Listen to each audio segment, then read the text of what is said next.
Mga tats, magmerinda sa tanin nyo no. Ato sa nipaksian ang kwarta sa gobyerno mga tats. So mangita ta kung asa dapat ang lami nga kananan diha kay perti na yung gutuma karon og perti pong inita karon panahon na mga tats. So akong gipangutana ang kameraman no kung mosulod ba mi dira o dira ba mi mangaon. Ang problema kay dili daw niya gusto pero akong tan-awon mga tats kung unsa ang pagkaon di nga atong ganahan kay di pud ko ganahan kanang iyang gusto no kay iba-iba beta gusto. Siyempre mga tats mura makaginawa na tano kay wala tay gastuhanan karon si manahon na kay ginatawag lang siembrik daw. So magpasalamat ta kay ato igasto sila ato sa tipid-tipiron. Mo bitaw na makapaksi ta gamay dia kay ato merinda no kay siyempre ingon niya wa daw sila klase. So ato sa pamerindahon dia mga tats para malipay pud sila ba kung unsa pud ta bilang amahan ba kay buotan bita pagkamahan mga tats.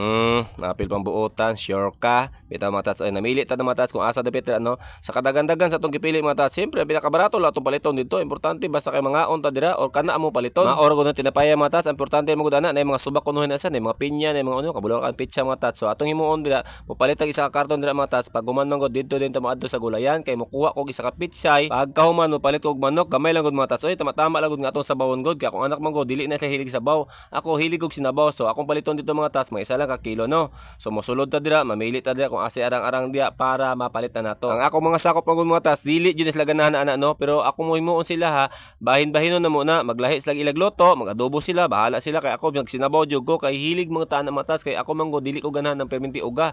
Ganahan jud ko ng mga higup-higupon na to panag sa mga tats ba. So ato na nagibayaran sa counter mga tats pagkatuod-tuod mo pasin na ta kay naa pa tay adton sa unahan no. Pero bago ta maabot dito mga tats, ato sa tirahon atong gipalit dito gani nga tinapay no, kani pizza no para mabusog na ta. Kay mag-order pud tag soft drinks diya kay lisod na maglakaw-lakaw ta ning dalan nga ngit-ngit na itong panan-aw basi matumba pa ta na nabuing na. Naalan day ko isingit matas, ako lang pasalamatan ang mga bag-ong sulod ng mga followers no kay ganyan buntag manggod pag mata na ko naging 40k followers na ta. So dili ko katuo nga naabot ta sa ingana nga followers no. Nagkadaghan na to followers matas, nagkadaghan pud ang mga tawo nang insulto no. Grabe matas, dili jud ko katuo ba. Bag-o pa gani ko, dili pa ko kilala pero naa na nagbasa ko matas, mo bitaw na masakitan ko no. Pero niing manggod sa ka-vloggers ako pasagdaan lang do sila. Pero usahay manggod matas makatubag jud ta nga dili mao. Diri sa social media matas, diri jud ni makita ang kinaiya sa mga tawo matas no nga lahi-lahi jud ay no nga masala jud nimo nga makita jud nimo kung unsa jud sila sa imuha no.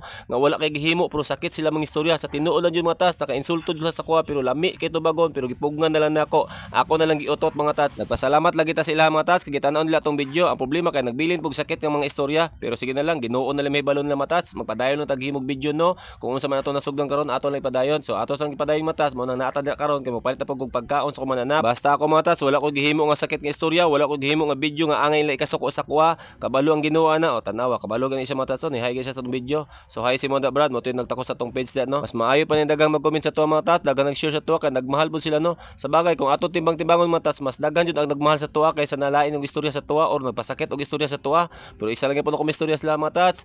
Manginabuhi lang gyapon tagtarong ang kalibutan nga wala tay nasagasaan, wala tay natamakan.